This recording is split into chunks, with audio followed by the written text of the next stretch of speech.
이 장면을 상상해 보십시오. 1975년 4월 30일 4.20입니다.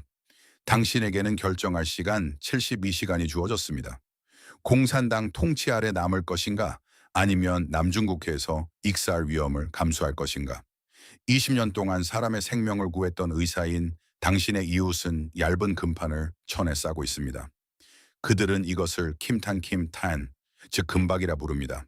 그는 평생 모은 전 재산을 카드 한 대 크기의 무언가로 바꾸고 있습니다. 말레이시아행 정기선은 1인당 10달러입니다.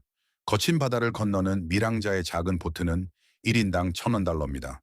당신의 4인 가족은 미랑자가 받아줄 화폐로 현금 4,000달러가 필요하며 시간은 48시간뿐입니다. 금박을 가진 의사는 배에 올라탑니다. 420 은행 계좌에 저축해둔 가족은 여전히 기다리고 있습니다. 배력 50만 명의 베트남인이 바로 이 프로토콜을 사용하여 남중국해를 건너 탈출했습니다.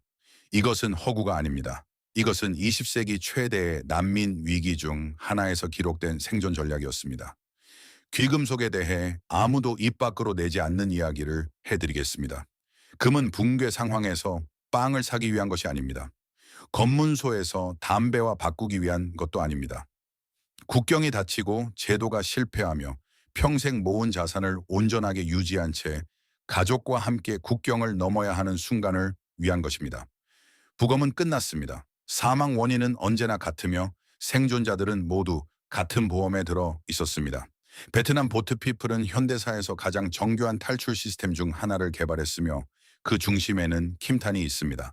부피를 최소화하기 위해 얇게 펴서 겹친 후 감싼 초박형 수금판입니다. 여기에 천재적인 점이 있습니다. 1온스 금고에는 현재 가격으로 4,300달러의 가치가 있습니다. 이것은 31g으로 눈에 잘 띄고 알아보기 쉬우며 수색을 진행하는 국경 수비대에게 즉시 발각됩니다. 반면 금박은 얇게 쌓아 천에 싸서 카드 한 덱보다 크지 않은 뭉치로 납작하게 만들 수 있습니다.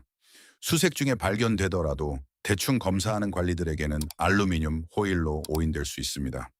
베트남 난민 가족은 무게가 거의 나가지 않는 꾸러미 안에 수천 달러의 가치를 담아 나를 수 있었습니다. 경비병이 얇은 금속판처럼 보이는 것을 발견했을 때 즉각적인 판단은 그것이 큰 가치가 없다는 것일 수 있습니다. 알아보기 쉬운 금괴의 발견은 즉각적인 압수로 이어집니다. 하지만 여기 모든 것을 바꾸는 진실이 있습니다. 이 가족들은 위기 동안 쓰려고 금을 모은 것이 아닙니다. 위기 중에 국경을 넘고 위기가 끝난 후 재건하기 위해 금을 모은 것입니다. 1938년 빈, 당신은 안슐루스 오스트리아 합병가 진행되는 것을 지켜보는 유대인 은행가입니다. 당신은 50천 라이스마르크의 가치가 있는 예금 증서를 가지고 있습니다. 당신의 동료는 코트 안감에 3개의 다이아몬드를 꿰매 넣었습니다. 여러분 중 누가 스위스에 도착할지 맞춰보십시오. 가장 광범위하게 기록된 사례는 오스카 쉰들러가 암시장 물품, 음식 다이아몬드로 SS 장교들을 매수하여 수백 명의 유대인 노동자를 수용소에서 석방시킨 일입니다. 이러한 뇌물이 통했던 이유는 나치 체제가 체계적인 학살을 자행하는 와중에도 다이아몬드와 금이 구매력을 유지했기 때문입니다. 핵심 요소는 나치 관리들이 이 뇌물을 거부할 수 없었다는 점인데 그것들이 화폐로 전환되거나 직접 소비될 수 있는 실제 가치를 나타냈기 때문입니다. 빈 은행에 예금 증서를 가진 사람은 그 서류로 국경 경비병을 매수할 수 없었습니다. 그 서류는 가치가 없거나 소유자를 표적으로 식별하는 데 사용될 뿐이었습니다. 같은 패턴, 같은 단계, 같은 결과입니다. 제도의 승인에 의존하는 종이 자산은 그 제도가 당신의 적이 될 때 증발합니다. 외부 권위가 필요 없는 실물 자산은 물리적 특성, 원소 구성, 밀도, 희소성이 보편적으로 인정되기 때문에 가치를 유지합니다. 현대 분쟁 지역에서 안전한 통행 비용이 실제로 얼마인지 분석해 봅시다. 2015년에서 2016년 사이의 시리아, 18개월 동안 100만 명의 시리아인이 그리스에 도착했습니다. 가격 구조는 놀라울 정도로 일관적이었습니다. 밀항업자들은 터키에서 그리스로 건너가는 보트 좌석 하나당 약 1,000유로를 요구했습니다. 정기선 티켓은 10유로였는데 범죄 네트워크가 관리하는 불법 여정으로 전환되면서 10터멀의 프리미엄이 붙은 것입니다. 시리아 4인 가족은 단지 그리스로 건너가기 위해 몇 달 또는 몇 년의 저축액인 4천만 유로가 필요했습니다. 결정적으로 이 가격은 유로나 미국 달러로 책정되었습니다. 가족들은 시리아 현지 통화를 밀항업자들이 받아줄 외화로 환전해야 했습니다. 2022년 2월 24일 우크라이나 새벽에 러시아 탱크가 국경을 넘었습니다. 첫 18시간 동안 5만 명이 피난했습니다. 은행은 전자 송금을 중단했습니다. ATM은 몇 시간 만에 바닥났습니다. 당신의 계좌에는 2만 달러가 있습니다. 서류상으로는 존재하지만 실제로는 아무것도 없는 것과 같습니다. 한 우크라이나 난민은 USB 드라이브에 담긴 비트코인과 종이에 적힌 시드 구문을 가지고 탈출했습니다. 그는 이것을 개인적으로 아는 사람들에게 현금으로 팔아 600달러 상당의 폴란드 주워티를 확보했습니다. 비트코인은 기록상 단 한 명의 난민에게만 효과가 있었습니다. 디지털 자산에서 이 모델이 완전히 무너지는 지점은 다음과 같습니다. 비트코인은 블록체인을 검증하기 위한 인터넷 연결, 기기를 돌릴 전력, 암호화폐 거래소에 대한 접근, 그리고 디지털 보안 절차에 대한 숙련도가 필요합니다. 금은 이 중 아무것도 필요하지 않습니다. 금을 가진 난민은 어떤 경제 발전 수준을 가진 국가로든 건너갈 수 있으며 금은 가치와 황금성을 유지할 것입니다. 금은 정교한 은행 시스템을 갖춘 부유한 국가에서도 거래될 수 있고 비공식 화폐 시장만 있는 가난한 국가에서도 거래될 수 있습니다. 금은 보편적으로 인정받기 때문입니다. 우크라이나 비트코인 사례에서 가장 시사하는 점은 그 난민이 폴란드에서 비트코인 보유자로 계속 살지 않았다는 것입니다. 그는 가능한 한 빨리 비트코인을 법정 화폐로 환전했습니다. 암호화폐의 가장 유리한 환경, 암호화폐, 인프라가 작동하는 국가 출신의 기술 숙련도가 높은 난민에서조차 디지털 자산은 음식, 거처, 통행료에 사용할 수 있는 경화, hard currency를 얻기 위한 중간 단계로 취급됩니다. 베네수엘라가 대조군 사례를 제공합니다. 볼리바르화 가치가 2013년 달러당 6건 볼리바르에서 2016년 달러당 3만 볼리바르 이상으로 폭락했을 때 2017년 한 해에만 인플레이션이 4,000%에 달했습니다. 당신의 저축액 셜넌 달러는 250달러의 가치가 되었습니다. 현지 통화로 저축을 했던 베네수엘라 사람들은 재산이 증발하는 것을 지켜봐야 했습니다. 금을 가졌던 사람들은 명목 볼리바르 가치가 크게 상승하는 것을 보았고 암시장에서 금을 실제 국제 가치가 반영된 미국 달러로 바꿀 수 있었습니다. 이제 실제로 안전한 국가에 도착했을 때 벌어지는 일에 대해 이야기해 봅시다. 대부분의 사람들의 탈출 프로토콜이 무너지는 지점이 바로 여기이기 때문입니다. 미국 은행 비밀법 Bank Secrecy Act에 따라 1만 달러 이상의 현금을 소지하고 미국에 입국하거나 출국하는 사람은 FinCEN 양식 105를 제출해야 합니다. 여기에 왜 금이 현금보다 나은지를 보여주는 법적 허점이 있습니다. 실물금, 골드바, 금고에는 은행 비밀법상 통화나 화폐 수단으로 분류되지 않습니다. 5만 달러 상당의 금괴를 소지하고 미국 국경을 넘는 사람은 엄밀히 말해 양식 105 제출 의무가 발생하지 않습니다. 반면 시총 1달러의 현금을 소지한 사람은 제출해야 합니다. 하지만 여기에 함정이 있습니다. 금이 통화로 분류되지는 않지만 여전히 세관 신고 의무의 대상입니다. 귀금속을 정확하게 신고하지 않으면 세관 집행권에 의해 압수될 수 있습니다. 금을 신고하지 않는 것은 은행 비밀법 위반은 아니지만 세관법 위반이며 민사자산 몰수 법령에 따라 전액 압수될 수 있습니다. 절차적 메커니즘은 냉혹합니다. 미국 세관이 자산을 압수하면 압수 통지서를 발행합니다.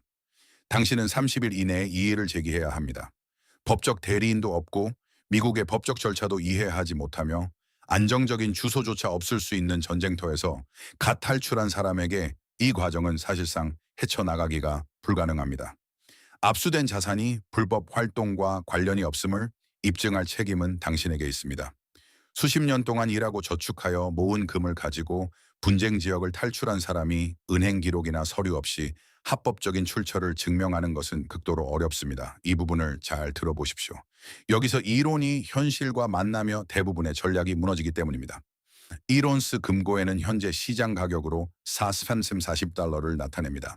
300빈다로 100달러의 비용이 드는 통행을 위해 국경 경비병을 매수하려는 난민에게 이론스 금괴를 통째로 제시하는 것은 엄청난 과지불이며 잔돈에 대한 복잡한 협상이 필요합니다. 게다가 1온스 금고에는 특수 장비 없이는 조각으로 나눌 수 없습니다.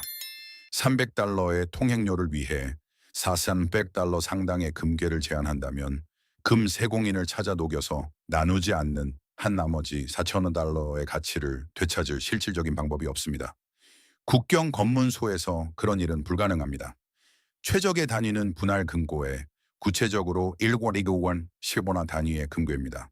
1인 금괴는 0.03미 트로이온스이며 현재 금 시세로 약 140달러입니다.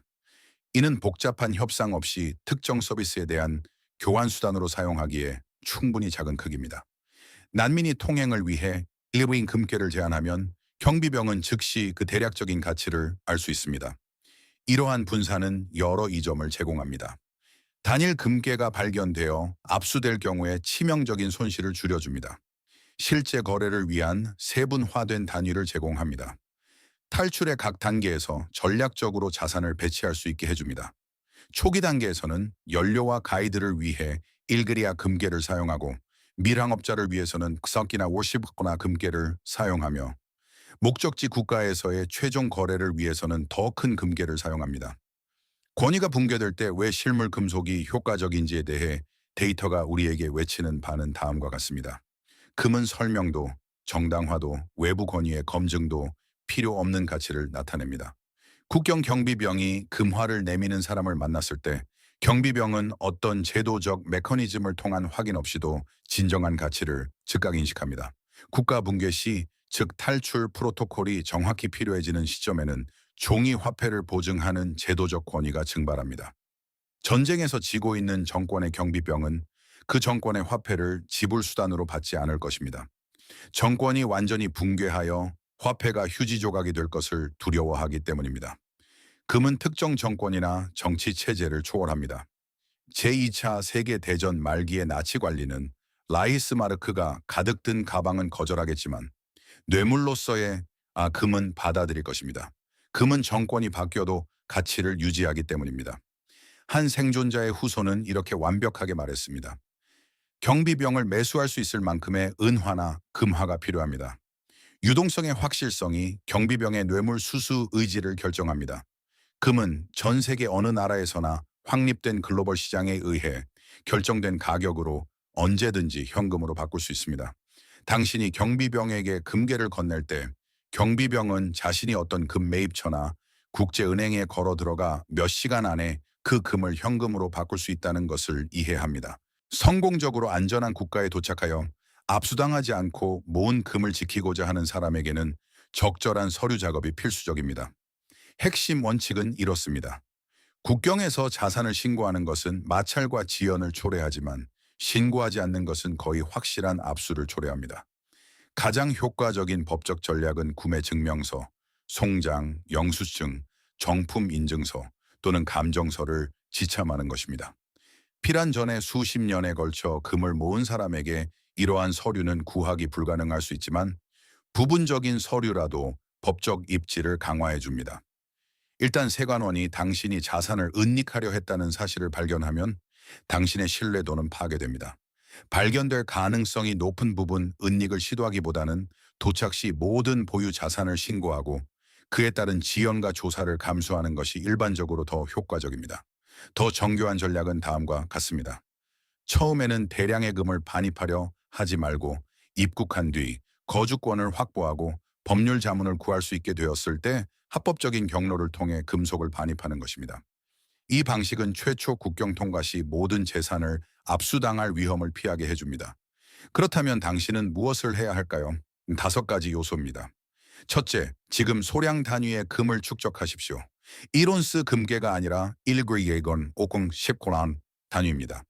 갑자기 대량을 구매하지 말고 수년에 걸쳐 지속적으로 소량씩 구매하십시오.